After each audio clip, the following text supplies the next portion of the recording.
I'm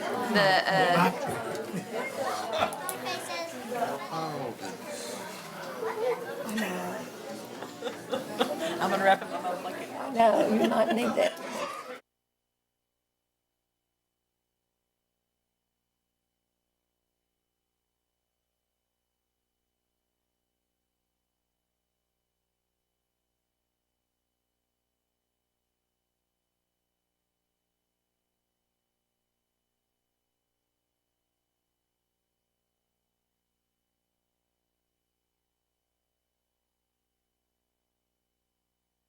Slow roll.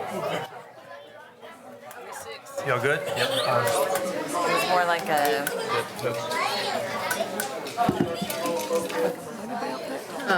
On base. All right, it is 6 o'clock. I appreciate everyone being here this evening. We're going to go ahead and get this meeting started. First business item is I'm going to ask everyone to stand and we're going to do the prayer and pledges, and Mr. Townsend will lead us.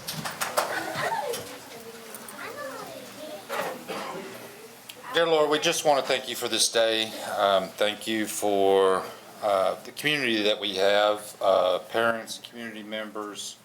Thank you for our administration, our teachers, our staff, everybody that looks after our kids every single day and looks after their well-being and looks after them like they're their own.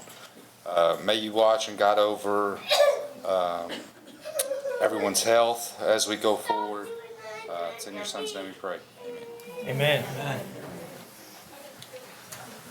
I pledge allegiance to the flag of the United States of America and to the republic for which it stands, one nation, under God, indivisible, with liberty and justice for all. Honor the Texas flag. I pledge allegiance to thee, Texas, one state, under God, one and indivisible. Thank you. You may be seated.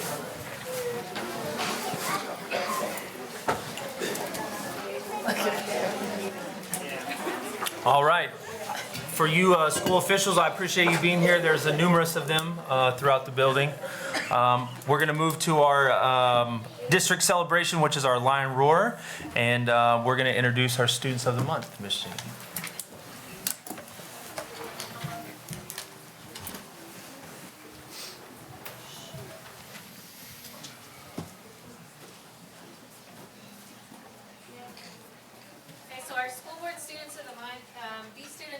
Title of School Board Student of the Month.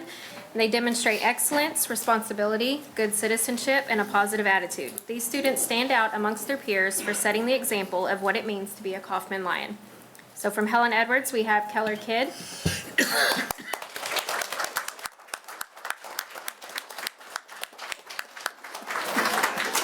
And Serenity James.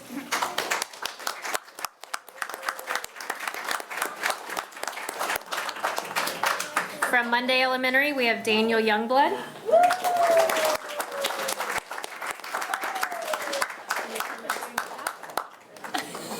And Kimberly Lujano.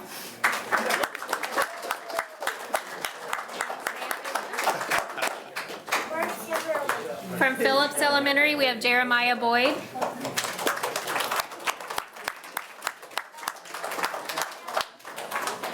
And Perla Zuniga.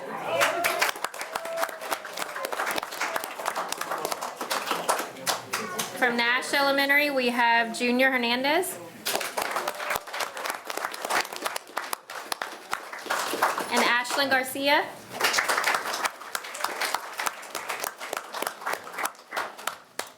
From OP Norman Junior High, we have Abram Garcia.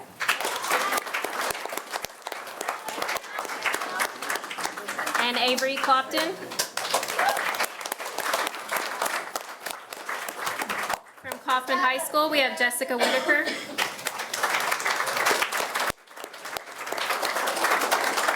And Jackson White. And from Gary Campbell High School, we have Emily Perea.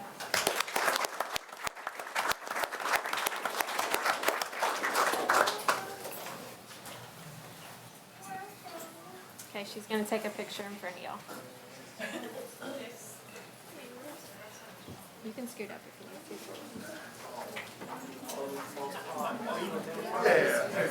to. Hold on, picture first.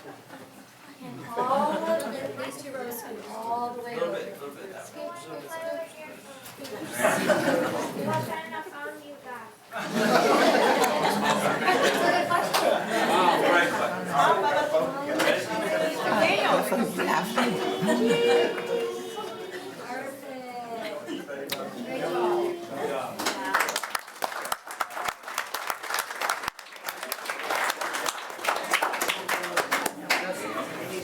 I got this!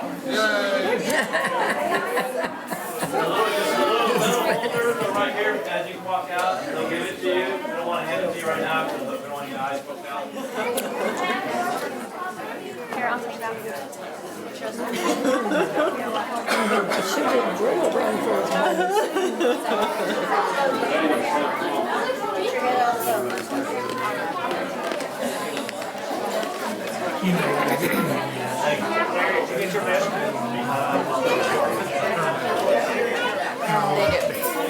You were correct. It's good.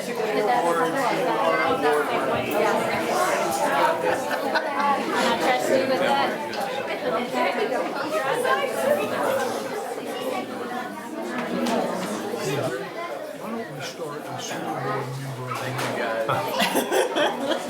I know. Yeah, never mind. Yeah.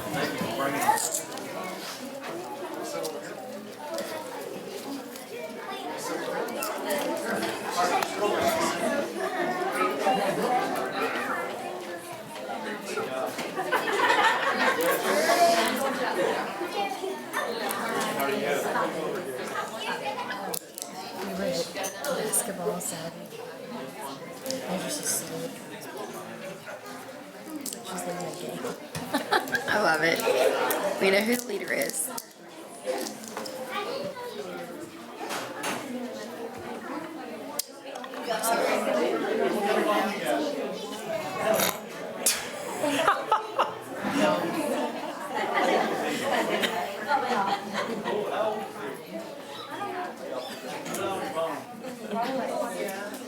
All right, we're going to move on to our next action item, which is Mrs. Baker and Lucille Nash will have the Lions Roar tonight. All right.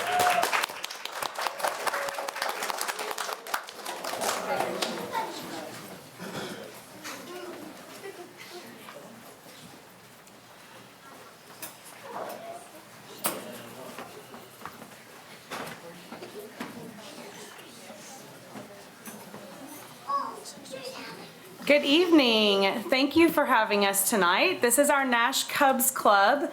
They are an after-school club that meets, they're part of the Lions Club of Kaufman, and they meet and talk about service opportunities.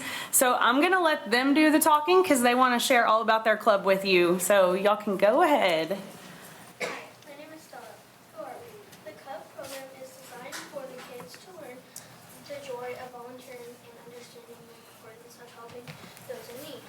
It's a division of the Kaufman Lions Club. We meet once a month and work on services projects that benefit our school, community, and world. We also volunteer to serve where needed, such as the Fall Festival and Christmas on the Square.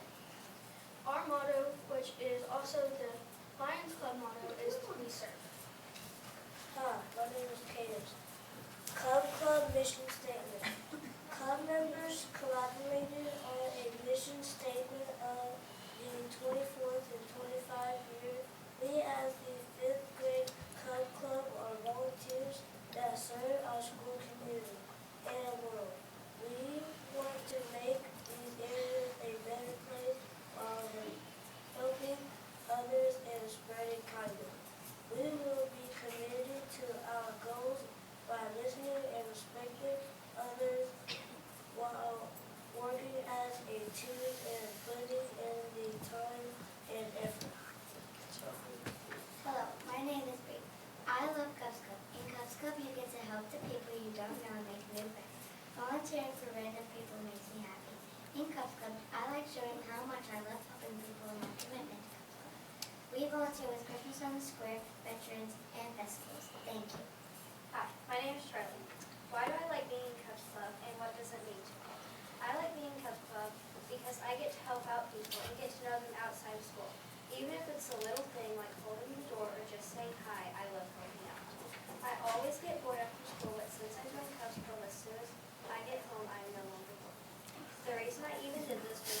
could show my love for Cubs Club. Hi, my name is Ari. Currently, we are raising money for the Wounded Warrior Project at NASH. This helps injured veterans with things like medical equipment. This organization has 5 different core values, and they are honor, courage, integrity, commitment, and service. Hi, my name is Blake. Today I will talk about honor. Honor is doing what is right, having great respect. I show honor with the people that I care for and the people that cares for me. In the future, I can also honor about all the things that has happened to me and what will happen to me in my future. Hello, my name is Ethan. Courage is the ability to do something that seems hard. I've seen courage by one of my friends standing up for me, so I can also show courage by standing up for someone I know. Hello, my name is Mercy. Today I'll be talking about integrity. Integrity means being honest and doing the right thing. I can show integrity in the future by telling the truth and doing good deeds. I have seen integrity when my friend was being honest to me. Thank you. Hi, my name is Hadley. Commitment is being dedicated to a cause or action. I show commitment in school and to my grades by paying attention in class and showing up every day. In the future, I can show commitment by finishing my college work or being committed to my job. Thank you. Hi, my name is Harley. Service is helping or doing something for someone else. I show service by helping our community and helping my teachers. In the future, I can show service by helping pick up trash and volunteering. I also can help raise money for the Wounded Warrior Project and spread the word about the canned food drive. So I also want to recognize our sponsors. They're the teachers that stay after school and help these students direct their service. So Miss Estes here. And Miss Dickinson's not here tonight, but she's also one that helps out with our Cubs Club. Thank you very much. Thank you, guys. Thank y'all. So if I can have you guys just turn that way to face the audience and then back up some. Have y'all reached your goal of $250? We're gonna give you something real quick No? before they take a picture. Okay. Byron has some money, I think. I got a little money, very little, but I got money. Y'all move that way some. Move a little bit more. A little bit more. Is that everybody? You got them all? Can y'all see? Let's double stack them. Let's double stack, all right? Two lines. There you go. Oh, look, there we go. Got a little volunteer. There you go. How about that?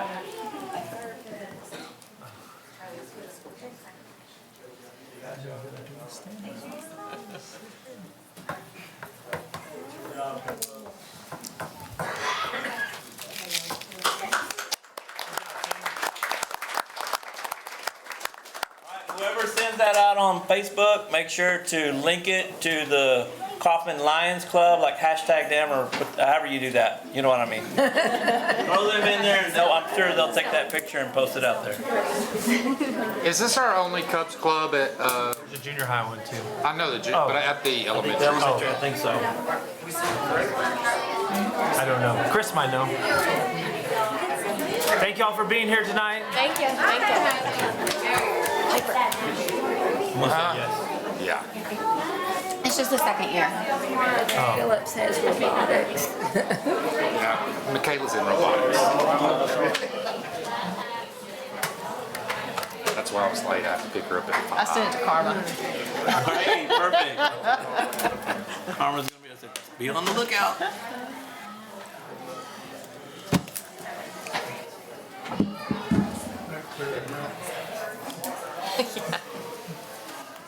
All right. There are no requests to speak to the board tonight, which is always good. We're going to move down to agenda item number 7, and Chief is walking people out. He's probably Give doing him his a job. You finished your duty, sir. Out in the hallway. I'm sorry. So sorry. He is doing what he does. So, members of the board, I asked Chief Craig Krieger to come up here and kind of I said, put your heart in the PowerPoint and show us, this is your time to shine. He said, well, what kind of PowerPoint? I said, I don't want to know about all the bad stuff. Don't give me data about So bad there is stuff. no bad stuff, so it's just good stuff. Just tell me like what you do, why you do it, and why it's so important to have you on board in our team. Let's show off the good stuff happening in our police force. So without further ado, Chief, take her away. Thank you very much, Dr. Garcia, and thank you, Board, for allowing me to come up here and speak with you tonight. So, we are the Kaufman ISD Police Department. As everybody knows, we have our own individual police department in our district, and we handle everything you can imagine, from our physical crimes that happen, assaults, bus accidents, bullying, social media stuff, and everything else you can imagine. So, we are also problem solvers also. It's just not as we're officers that go out there and we arrest people or we're hammers and their nails. It's not like it is out in the regular streets, because we have a lot of kids that out there really need us, really want to talk to us, want to really be part of us. And there's a lot of times we walk through schools where those kids run to our legs and run to us to say hi, and then they ask for stickers. So, but again, we deal with a lot of different things too, and especially as chief, I have to deal with be the intermediate between the school district and other law enforcement community, especially with CPS. You know, having CPS come in, we have started a really good relationship with CPS now. They'll contact us, let us know what's going in our schools, so we will even know if something is happening outside of our school district that is going to affect our students inside. So that's one of the big things this year that we've done, is just to get more involved with our community and our other law enforcement partners. This is one of the things that we preach every single time. This is our standard protocols, and you'll hear them all the time. Hold, secure, lock down, evacuate, shelter. These are the things that we go in and we explain to our kids. These are the things that you need to do, and it gives a little explanation too. And this isn't something that's secretive. It's not something that we, hide and not let people know. This is from the I Love You Foundation, and it's all over. And this is the thing that I think parents really need to see and understand. Because when they go crazy on Facebook and say, oh, we're in a lockdown, or we're in a secure, what does that mean? And there's sometimes for a secure, we're just putting, everybody, something happens. Last year, I know we had an incident out on 243 where we had to put Helen Edwards on a secure because somebody got out of custody and they were hiding in the woods. So that's the best effort, to still have your educational functions happening, but make sure that the school is secure and all the doors are locked and we're maintaining. But there's sometimes we put it on hold when we have the medical incidents inside schools. Everybody stays in a room. It's kind of so that we're not embarrassing the people that have the medical incidents or something that's going on. Everybody stays in their school. We can get the paramedics in and out, and we can move on with it. So this is something that every school district in Texas, I know in Texas, that has to be able to have this and do this well, and it has to be posted everywhere you see when you walk in schools. Here's some of our stats. 2022, 113 school offenses. 23 went up a little higher. That's what we have as of November 10th, is 57 school offenses, and it's mainly vapes. Our 20 incident cases involve bus accidents, some kind of other things. So it's not a really big determination of what kind of things that are happening here, because there's a lot of times that we see a case that really doesn't affect us and we have to give it to another agency. And just some of our responsibilities in mentoring and teaching and being part of every child's life here in school. One of my things that I'd said when I came here and I became chief is I want to see kids that go from kindergarten and come into our school and walk up to them and graduate with them and see them go through our whole process and then be the same uniform as Kaufman PD. And now the sheriff's office is going to blue. And now the constables are going to blue. So it makes them all think that we're all on the same team and we all do the same thing. We had our first National Night Out. National Night Out is a community type of thing where the community comes to us and wants to be part of the police department. This day, we had 2 games. Okay, we had a volleyball game going on and we had a football game on. So when you have 3 officers that are already here for everything, why not take advantage of it and see 300, 400, 500 more people than we'd see over at Shannon Park? We had cotton candy. We gave out over 300, what do you want to call it, puffs or handles of cotton candy. Stickers and popcorn and everything else. And It was good too. and all of that was donated. We got different people to help us out for our first National Night Out that we had here on our campuses. Because why not? We're part of a community, but when these games are going on, we're part of that community that comes and sees us. So I just figured, let's take advantage of that and see more kids, more people. As you know, we're growing, okay? We have so many people that sometimes, if you think about it, we have more people on campus than some cities in Kaufman County.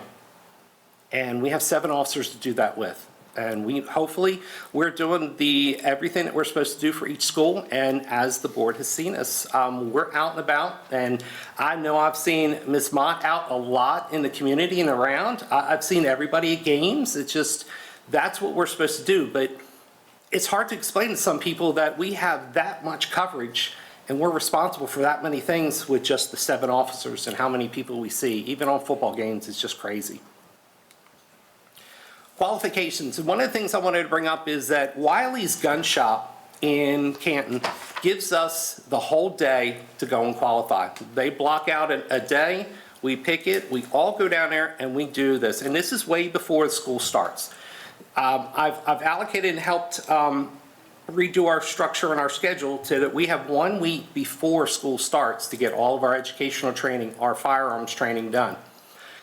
Just a little bit about the cost. I mean, just to go out and shoot twice a year, and that's 1 here, and that's each of them have to be qualified with a handgun and a rifle, is $406 twice, okay?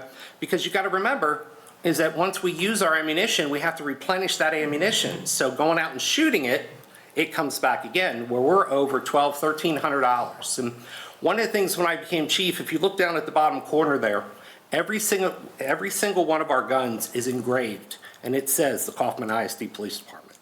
And that's something I paid for on my own for all of my officers to make sure that we know which gun belongs to the school. This is some of the things we have to do is the craze. It's a civilian response to an active shooter as well as alert.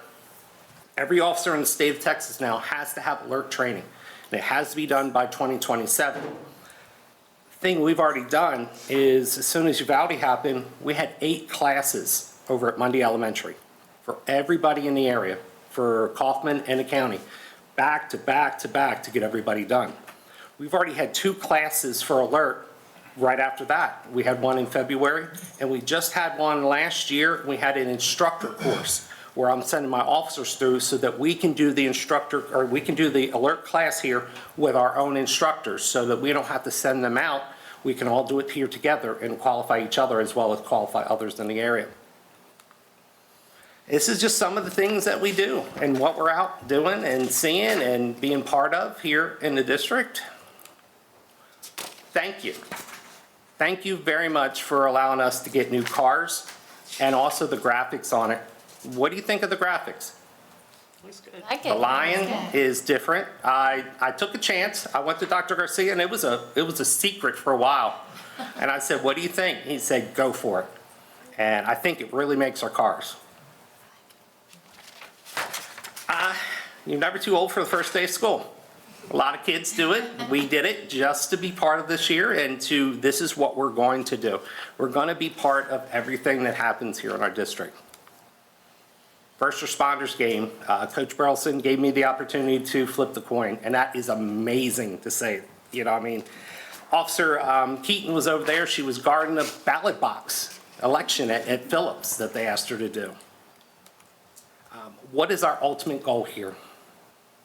And the picture says itself. So that's what we want to do with every school and every kid. Just sit down with them and just be part of their lives. So there's the department right now. We have hired the person for the junior high. He is a great officer. When we do our backgrounds, it's crazy. It's almost 40 pages of your life since you were 16. Everything from who you are, and what you've done. And we have one that's coming out that's going to start December 2nd, is just amazing. And I think he's going to be a real asset to our department. He's going to be at the junior high. And again, I just think it's just another one that's going to make us even better. And that's me, Facebook. And thank you. Thank you for your time. And if there's any questions. Are our police officers, do they work 12 months of the year, or do they have more of a school calendar, or is it both? I am the 12-month year. Our officers actually work a 175, so they start a week in a couple days before school starts, and they're here till the school ends, the last day of school. But I do have them come in and working. They each work one day of summer school at several campuses, so I might have 2 at the junior high and high school. I'll be there all year, so I'll go over and do Nash or Phillips or drive around and see that. But one of the mandates by House Bill 3 is that even though you have summer school, you have to have an officer on campus. So whoever has the summer school at that point, if it's Nash or Phillips or Monday, that's where we'll be. Thank you. I just want to brag on your officers. I mean, not only the safety and security, but I mean, they're in there reading with kids and, you know, doing all sorts of stuff that is, I mean, I'm just very impressed with across the board. So Thank you so much. Please pass it along.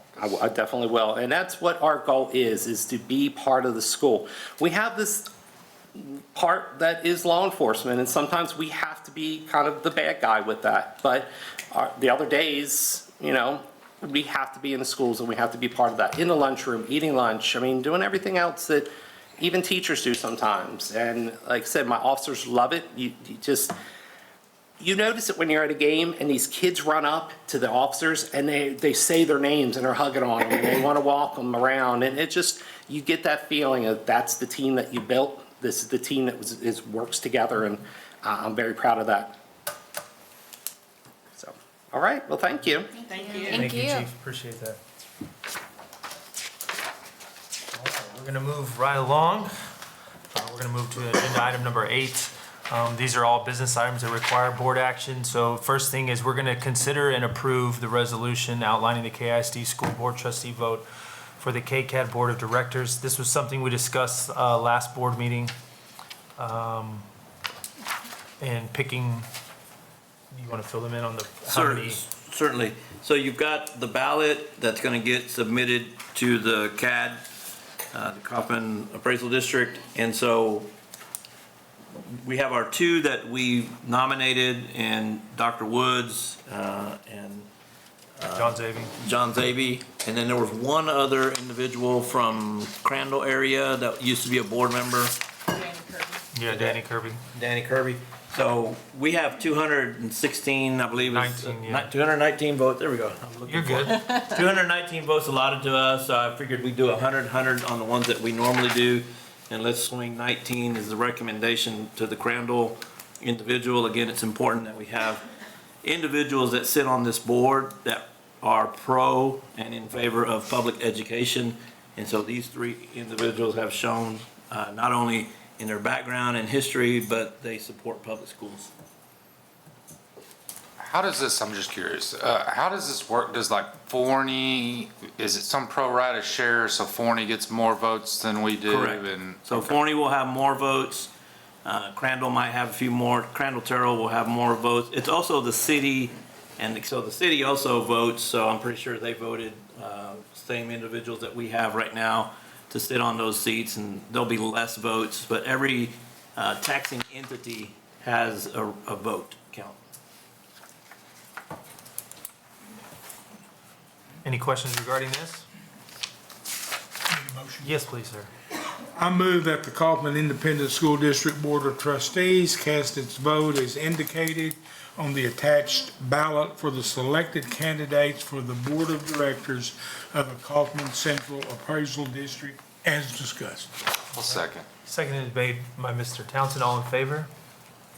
All right, 7-0. 8B is going to be consider and approve for the administration to apply for the learning acceleration support opportunities. And Mrs. Keith, can you fill us in on this? Absolutely. You may remember that we've already, we're actually in a grant cycle with LASSO right now. and that's the foundations plan. It's planning piece. That's the first level, entry-level grant. It provided funding for the research-based instructional strategies. We talked about it at a previous board meeting. They came in and trained us. They trained all of our math teachers. Our math teachers got to look at HQIM materials. You're going to hear a lot of that. That's high-quality instructional materials. Thank you. They helped us build a framework, a math framework for K-12, and lots of teachers were involved with this. It's been a really good experience. The next grant would be the implementation grant, and so it's Lasso Strong Foundations again. This one is different because it would help us purchase HQIM materials. And so honestly, 6 months ago, I would have told you we were kind of on the fence. There were lots of pros for HQIM, but 6 months ago, we thought that there was going to be a textbook adoption list, that the state vetted materials, and there would also be the HQIM. And while we knew it was more difficult to be HQIM, people definitely felt more comfortable with the established brands, but we found out a couple weeks ago, I was at Region 10, and they are not vetting state adoption materials anymore. It is only HQIM. And so many more school districts, they anticipate applying for this grant. You had to have had the Strong Foundations Planning Grant first before you applied for the second one, and so we've done that. So I feel like we're ahead of the game. Lots of folks that I talked to at that training had not had that yet. And so what that grant would, 50% of those grant funds will go to a third party. Typically, that third party will come in and do training for our staff, and so they would come in for HQIM. So that's where we're going. We knew the state was going to have a state curriculum. We just didn't anticipate it to be this soon, but here we are. I'm going to talk to you later in the meeting about the HQIM tour. It's all related, but this would pay for additional help with the print materials. So if you adopt HQIM, the state gives you $40 per student. And then if you get the print materials, you get an additional $20 per student for the print materials. So this grant funding would help supplement even that. And so I've talked to elementary principals. It's going to be a great thing. It's going to be a difficult thing. There's going to be a lot of growing professionally for all of us. It's a different model, and we've talked about that with the RBIs. But that's where we're headed as a state. And so this grant would allow us to provide training that's probably would be really expensive for the district, and I think it's a definite benefit for our district to move forward with the Lasso grant. HQIM. High quality instructional materials. Any questions regarding this? Okay, when you said paper litter, or I can't remember the word you used. Print materials, Print materials, yes. thank you. Is that like books, or is that? They are basically like consumable textbooks, and we already have a lot of these in the district. I get to sort them and inventory them. I'm super excited that more are coming. But there are a lot of pieces that come where it's basically a textbook that the kids write in and do their work in, and it's all in a consumable textbook. But it's quite a bit. Like the secondary, there are 3 different consumable textbooks for students. So teachers' questions were like, where are we going to store these? I'm like, we'll figure it out. Thank you. Yeah. All right, any other questions? Perfect. I move that the Kaufman ISD Board of Trustees vote to approve the request to apply for the Lasso Cycle 3 Strong Foundations Implementation Grant for Math HQIM materials as recommended by the administration. All right, motion has been made, seconded by Mrs. Abel. All in favor? All right, 7-0. All right, moving to agenda item number 9. This is just consent items from last meeting. That's to approve the minutes from the last board meeting. Any questions regarding these? Okay.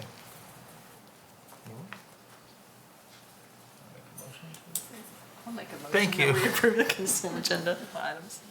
Second. All right, seconded by Ms. O'Donnell. All in favor? Okay. All right, we're going to move to agenda item 10. This is the superintendent report. Mrs. Keith, you are up.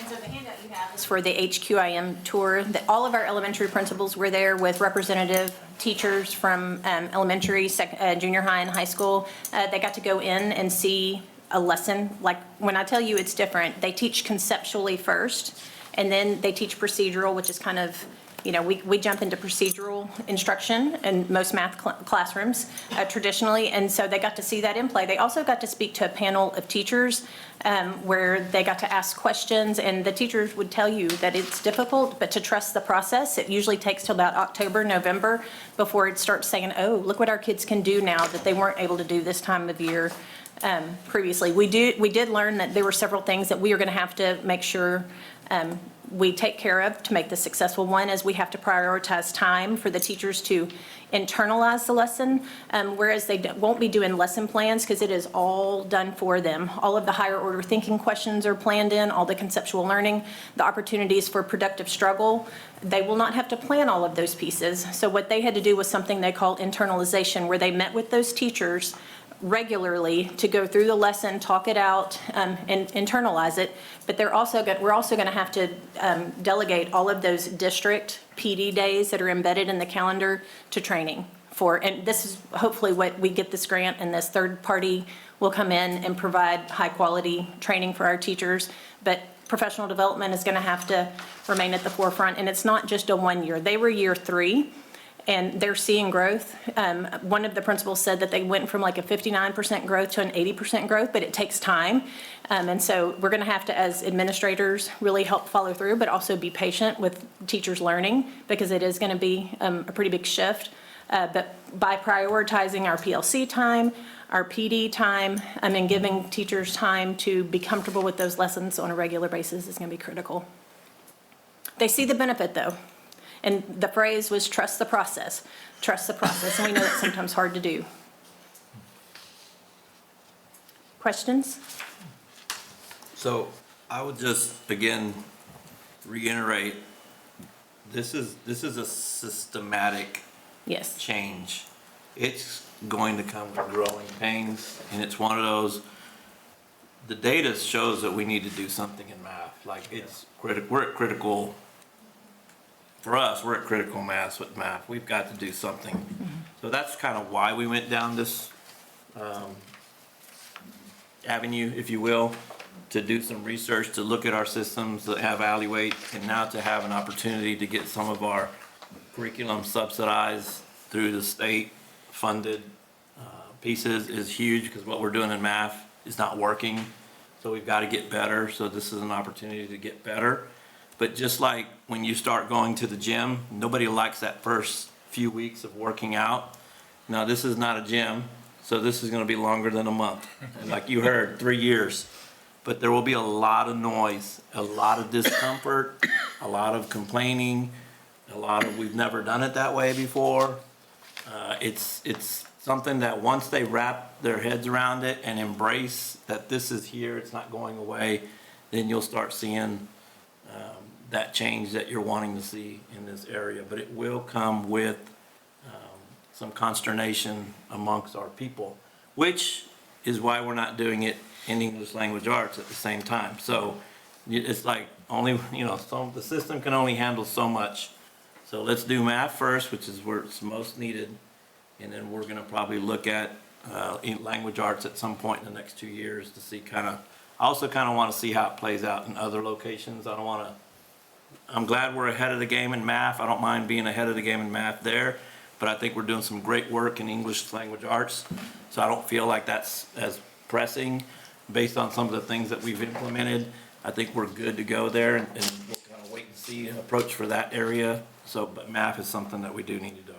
Another bonus is Cambium, our testing platform. Anytime you use the state materials, there are connections to state materials. And so the testing platform that our kids, we have to really work to give them practice on that platform. That's why we do a lot of the interims and the things that we do so they can get used to how that system works. Well, the state curriculum, their module tests are on Cambium. So kids would have regular access and interaction with the testing platform too. What kind of feedback have you had from teachers at this point? Our teachers or the teachers that are currently doing? Our teachers. They understand the benefit. Like, I was at the junior high today, and they had some high school teachers there. I mean, they can totally see the benefits for it. They're just apprehensive, like, how much time is this going to take? Am I going to be bringing this home every night? What's the learning curve? Which is all, I think, very reasonable. Or there are things that we're going to have to be really conscious of to work to make this a smooth transition for them. And the panel of teachers did say, like, this is going to be hard, but then the next year you've done it all. You're pulling it out. They actually annotated the lesson plans for them as they internalized it, and so they've got that done for them the next year. But I mean, man, a first-year teacher coming in, I mean, it's a gift to have all of the information. And part of it is just going through and not learning the math, but I mean, learning the math. We have a lot of alt-cert teachers, and so this is going to be really beneficial for newbies for sure. Is there any like data, case studies, whatever, that shows how this has worked in other districts? Well, it's relatively new. So Relatively new. case studies would be a strong ask. But they Well, said like what did Crowley, I guess? well, they said obviously they were on Crowley. year 3, They're on- and they had growth from like 59% to 80%, which that's pretty remarkable. How many, just ballpark, how many other big districts besides Crowley's doing this? Oh, I mean, I bunch. don't know. bunch. Well, they're going to have to, this is the only option. When you Like, attach funds to it. and when I was at Region 10, like I said, a lot of them are just getting their toes in it. And so, I mean, I do think, and even our teachers, like I said, I met with the junior high and the high school, and when we had the RBIs training, they all can see the benefit. And they understand that this is good for kids. They also understand it's going to be hard. I think you asked the question behind, I'm going to give you the answer behind the question on the other side. So this is state, you heard her say state level curriculum. And you heard her also say $40 if you do this, $20 if you do that. So we used to have high school allotment.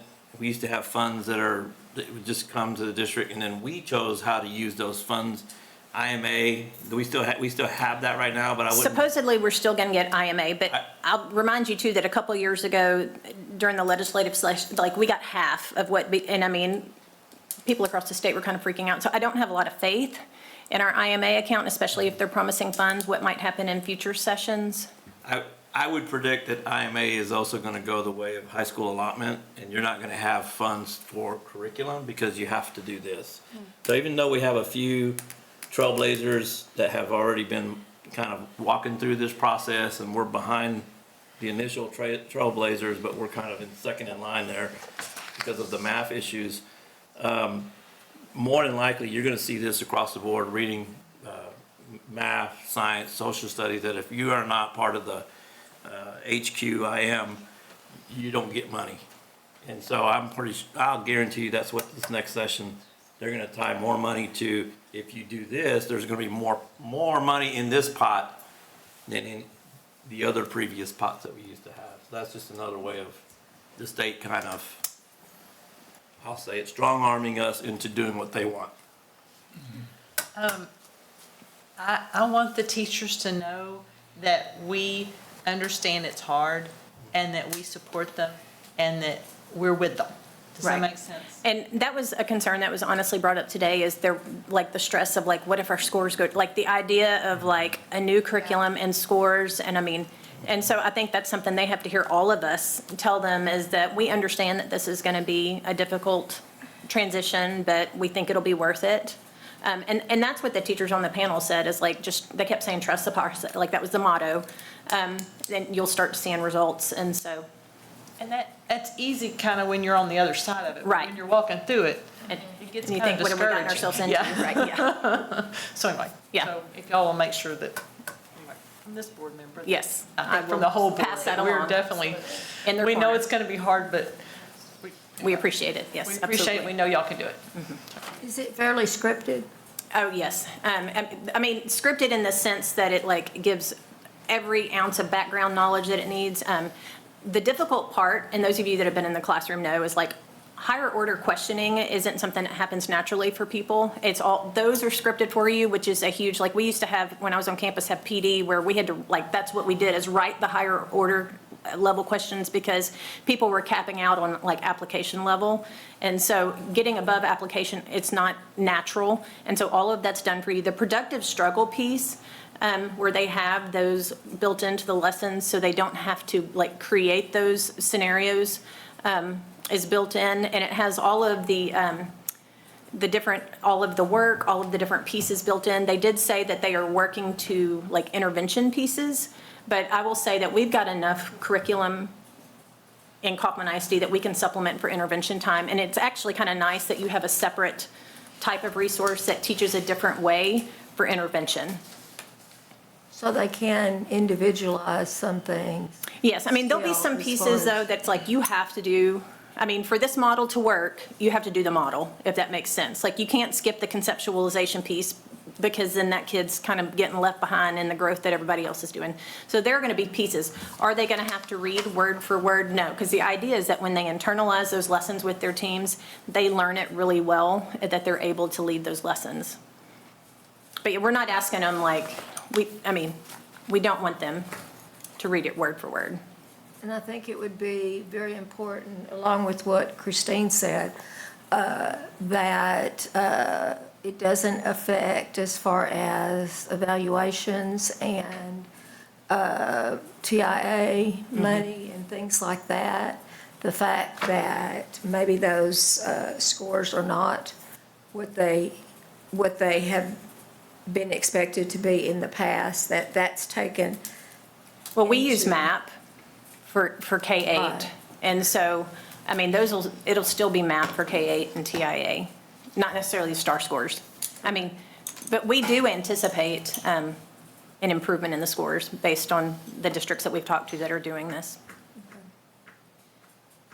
You know where we're going, right? You know I where think all so. this background is? Yes, where it's Okay. coming from, you mean? Uh-huh, yes. I was here for that. Okay, so, I know. yeah, I was on that train, yes. Thank you. Back around 2012. Yes. Thank you. Yes, I saw it as a teacher and an administrator. All right, any other questions? Okay. Thank you, Mrs. Keith. Thank you. All right, Dr. Roberts. Very limited amount on resignations, retirements. We have our first one of the year, but very limited number of new hires and resignations, typical for this time of year. Nothing out of the ordinary. Any questions regarding resignations? All right. You got CW local as well? Yes, sir. CW Local is a first read. Dr. Garcia provided it to us to start discussing the naming of facilities. It's something that we've not had previously in board policy. Obviously, local not being legal. Basically, it's a policy that would give us, or give the board, the opportunity to decide new named school buildings and other facilities in the district when they are to come about, and a process for doing so. So a committee would be formed. The committee would then have open meetings. They would also set aside time or a Google form where people can actually nominate in writing to the committee. The committee would hold their meetings. They would come up with 2 or 3 nominations, and then the board would actually have the final determination on naming such a site, whether it be K-8 or whether it be 9-12, there are some different determinations in there. Again, this is a first read, and that's why we brought it to you. In case you did want to change some of the language, I'm more than happy to go back to TASB and change that. This is a conglomeration of about 5 or 6 different districts and their policies on it. We looked at a number of different places. The main basics are K-8 shall be named for former district staff members who've had distinguished service. 9-12 is named for geographic or historical attributes and shall include Kaufman as part of the name. But then it goes into how the committee will be determined, superintendent, designee, citizens, and campus personnel. And then obviously it comes back to the board for the final consideration and naming of any buildings.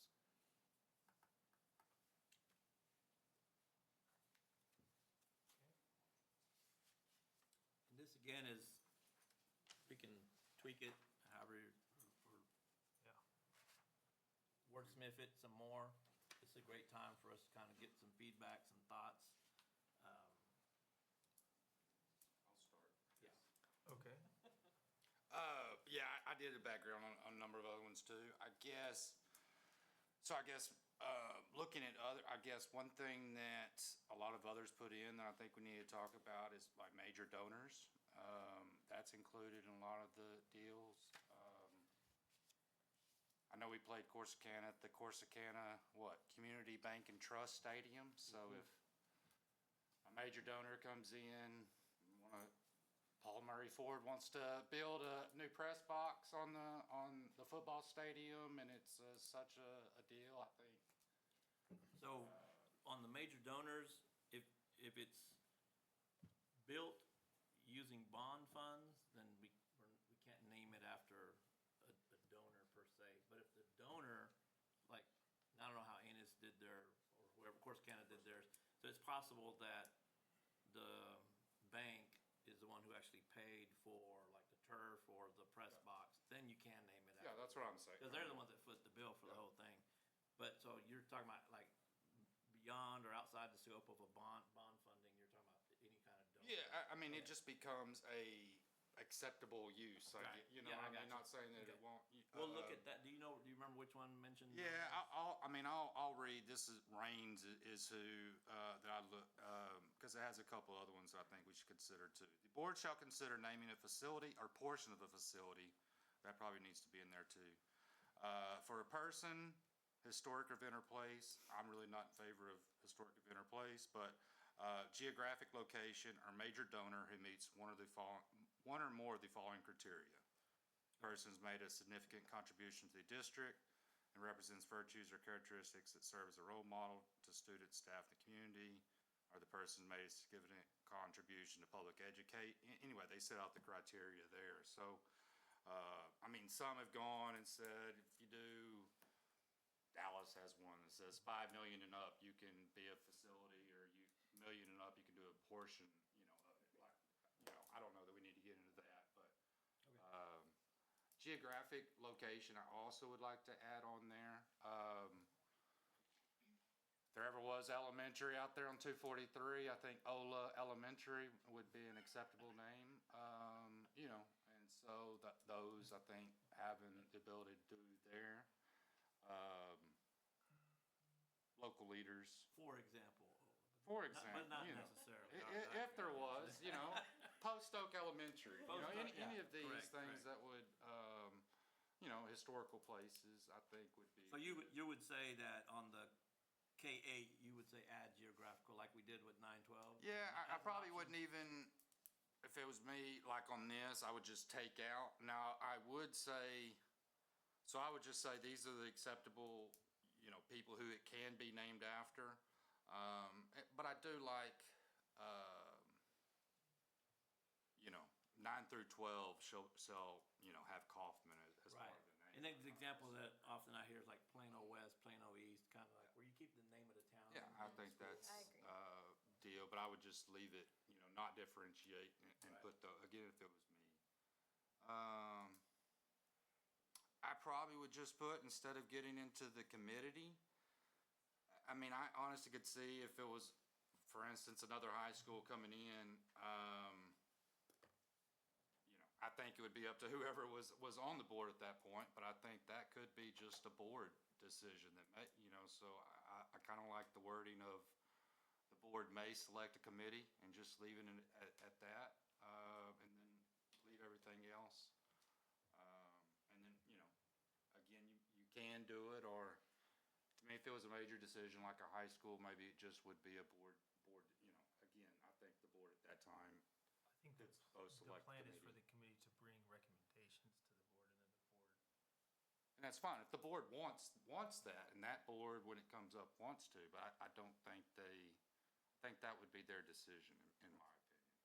And just put, they may select a committee, and then that would be, obviously, when it comes up. I do think 7's a little high. I don't know, I could be wrong. 7. Am I counting wrong?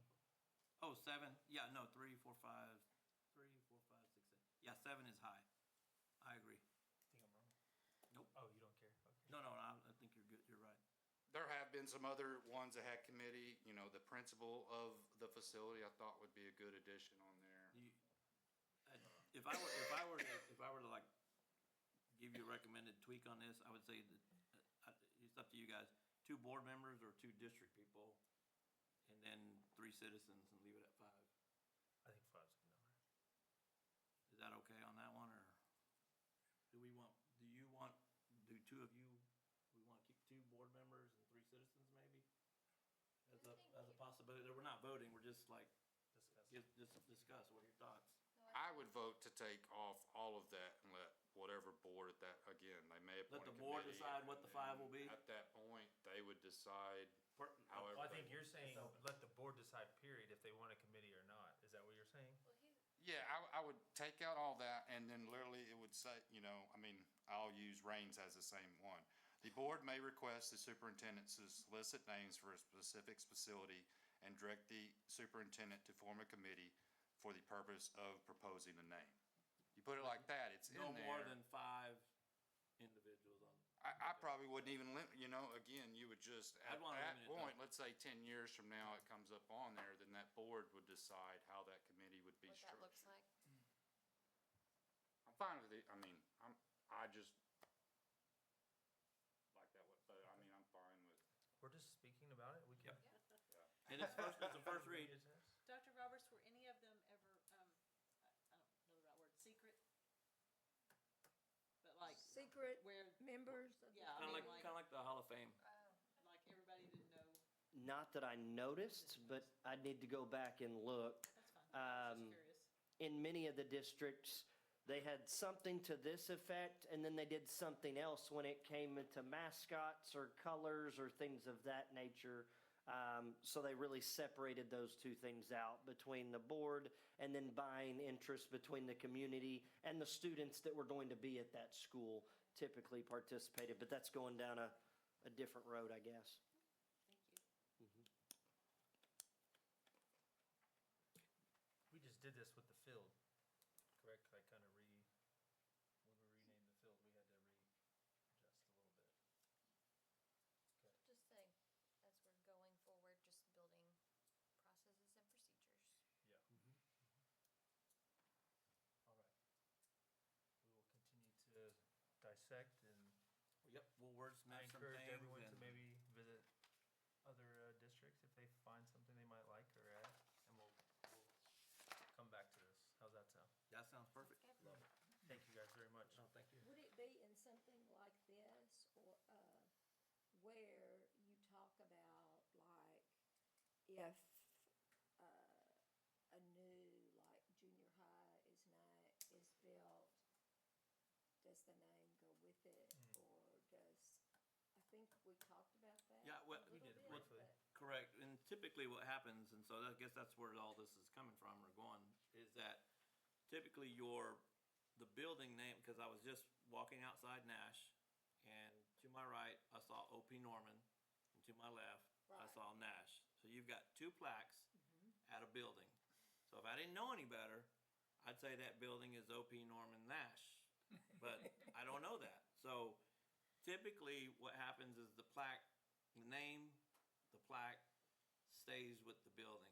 The name of the building does not travel. So in all honesty, that should just probably stay O.P. Norman Elementary. And the other one. And Nash would have been, if that's the junior high, then it would have been Nash Junior High. So you keep the building name and the building with the same. So Is that's that typically how something that's that stated. should be in a policy or I think it's procedure? it's always known, but that's a good question. We can look that up. Is that something we can look up to see if that's a policy, the name stays with the building or something? I don't know if That's that's not, ever. evidently, we didn't know that. 'cause we didn't. Right. Traveling around. Well, On one guideline, it's a name may be reused for facility naming purposes in the event a facility is consolidated or demolished. correct. If it's demolished, but in this case, O.P. Norman's not being demolished, it'll continue to, that building as it is will continue to exist, either as a freshman center or to be determined.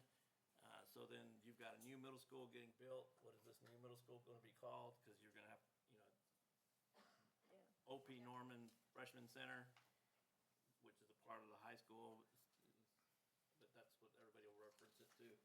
So then you've got a new middle school that will probably require a new name.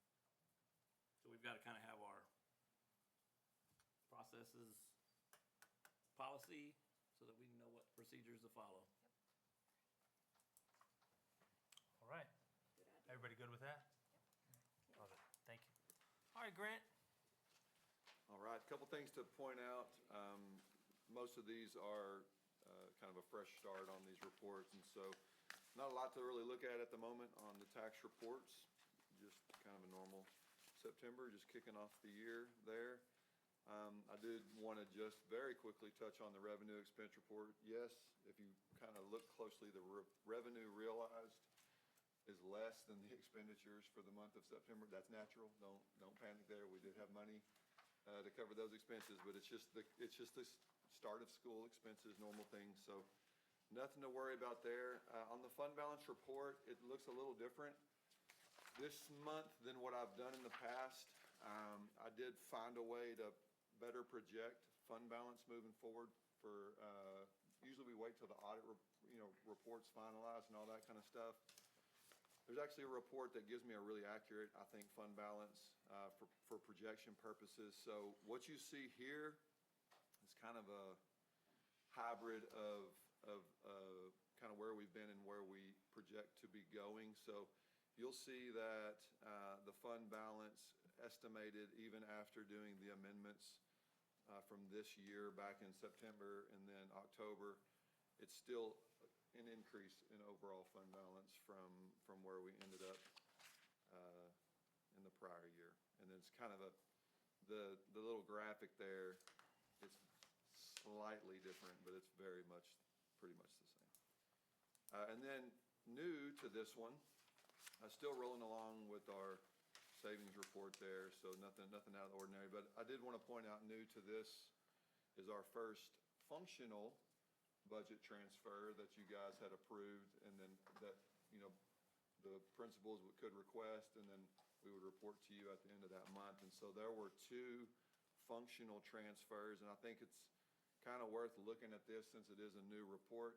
It's really basic. I'm honestly looking for a better way to do this because it's a separate page per functional transfer the way it is right now. And I can't get Skyward to give me a consolidated report there. But this is the 2 that we had last month. One was the high school, and it's a transfer from an instructional account to a professional development account. It's something that they wanted to bring in called Ed Tomorrow. You'll notice on this, there's a description in the top. There will always be a description in the top left. And we will work on kind of getting this more consistent as we move along. So you're always kind of looking at the same thing. Different campuses and departments have done transfers differently because it's never really been reported on before. So we'll kind of massage it and get it to where it all sort of matches. But very much in line with the things that we talked about. And then the second one is really just a procedural thing. It's an FFA membership. They moved some money to cover so that the district could cover the FFA. Like, it's the membership into the FFA organization overall, it's the district's membership into FFA. So nothing out of the ordinary there. 2 budget transfers. And then the rest is just all the fun credit card statements and check registers and all those things. So does anybody have any questions over any stuff? I saw we're paying Thomas Protective Services. Is that Yes. for the high school? Security guard at the high school gate. Yes, ma'am. Will we see, so when we get from the developer, when we start getting reimbursement for the infrastructure, the 243 property, we'll see a credit back into fund balance? Is that how it'll be? Yes, I can do that. I'll include it separate, probably. I can include it separate on that as its own item because everything rolls so far forward when it comes to, because we're already in the next audit year, so it's like a whole another year before that data starts coming in. But those will be pretty concrete numbers, and so I can just include those in for you guys. And that should be coming really quickly. I've been in contact with them a couple of times. Now that the developer has taken ownership and all that kind of stuff. I'm actually glad you said that. I'm going to call them again tomorrow. But yes, I will include that probably as a separate item on that same sheet. It'll be like where I put the projected increase, it'll be right there with that. Eventually, that projected increase will roll off because it'll be an actual increase when our audit gets finalized. But I'll include it so you can just see it in there. Cool. Any other questions for Grant? All right, Grant. Maintenance and transportation for us? Yeah, this is a really good one this month. A little over 290 work orders submitted on the maintenance side, and they all were either addressed or in some way, I think had one that they have not been able to get to yet. But love looking, yeah, they're getting closer to being fully staffed out there, and they've hired 2 guys I know in the maintenance department that they're pretty excited about, kind of young go-getters that are really getting some stuff done. And I know I brag on him every month, but Ryan Thompson is fantastic. He has been a great addition, great to work with, and I mean, he works really hard to find a way to get it done. But our guys have done a lot of work around the district. I didn't even know this till I read his report, but the week that we were all off, they were up here working, 20 trailer loads full of limbs and things that they cut out of trees and stuff around the district. That saves us money on the other side. I know Dr. Garcia is a big proponent of this as well. Anything that we can do in-house, we want to do in-house, as opposed to contracting out. We can't do everything, but we want to do as much as we can. Love the pictures of the baseball field. I did want to kind of give a report on the baseball field, pouring concrete in the morning at 10 a.m. I just texted Ryan a second ago to get that confirmed. They've already busted all of that out. The grass is all down. It's doing fantastic. The rain did really good for our grass. We had our irrigation on the infield upgraded. So that's running twice a day right now. Basically, the name of the game at this point is water, water, water, water. So they're watering that infield to get that grass to take root. They are going to be coming back to check in on that. But it's all looking really good. The new bullpens, Dr. Garcia and I were just talking earlier today about it. They almost look like they're turf because they're so perfect right now looking. So they got that clay down. They will be coming back to do the final red, the real red clay that you see on a baseball field. That's like the last step. So they're letting the grass all take root. Everything's been laser leveled and rolled out and all that kind of stuff. Warning tracks in. Our guys have done a ton of work out there. They've got the outfield fence. They cleaned it up. It's painted black. They leveled it up. They pushed it up with the tractor and welded in some support things. The foul pole in right field that was, whatever that storm that came through kind of took it out and got it all re-welded and painted and re-installed. So they're doing a good job. It's looking really good out there. I went out and I can show y'all afterwards. I took a bunch of pictures on my phone the other day when the grass was all in, and it's going to be sharp. I feel like better and better about it. I know there are a lot of questions like, can this happen? Are we going to be able to get it done? And whether we don't know. It's kind of worked out perfectly. They came out the next day and they've been working ever since. So great decision on y'all's part to get that go ahead and going. It's going to be very nice. Dugouts are getting worked on. And then there's just more pictures there. Transportation's doing great. I love the picture that he put. I don't know that you guys realize that the Transportation Department is so heavily involved also in the hauling portion of all the things that we do. And so if you ever wondered what it looks like when they load one of those up for a big band competition, you see how much stuff that they take to these. So doing a fantastic job. Still need bus drivers. That's kind of our last thing out there in the maintenance and operations area.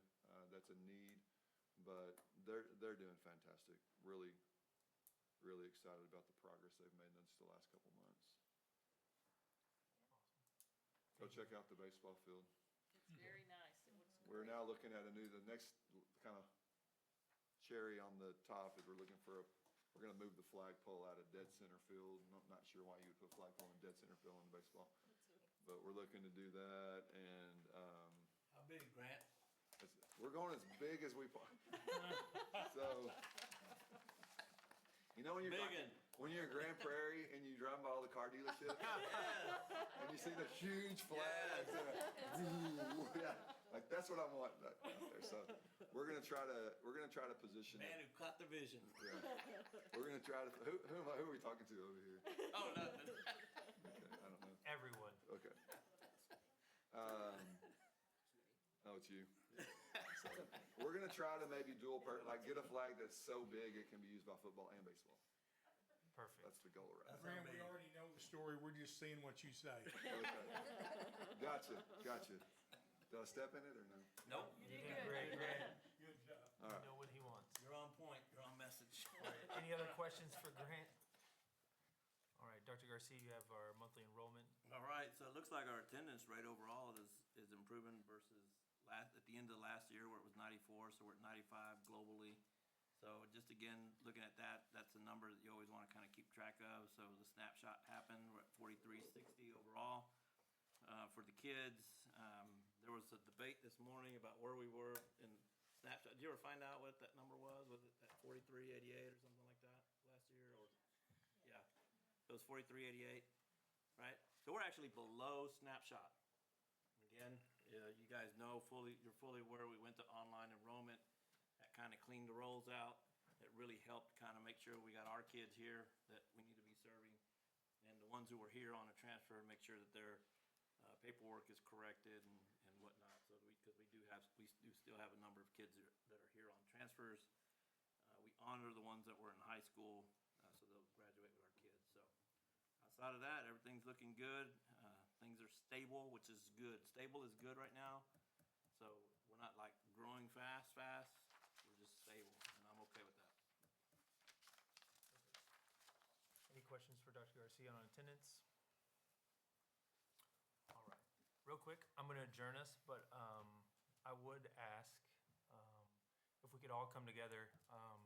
We have something for Miss Elizabeth, and I would love for us to pray for her as she has a procedure next week for her. So if we could do that, if we're going to adjourn right now, it is 7:10, but if we could come right here in the middle and just pray over.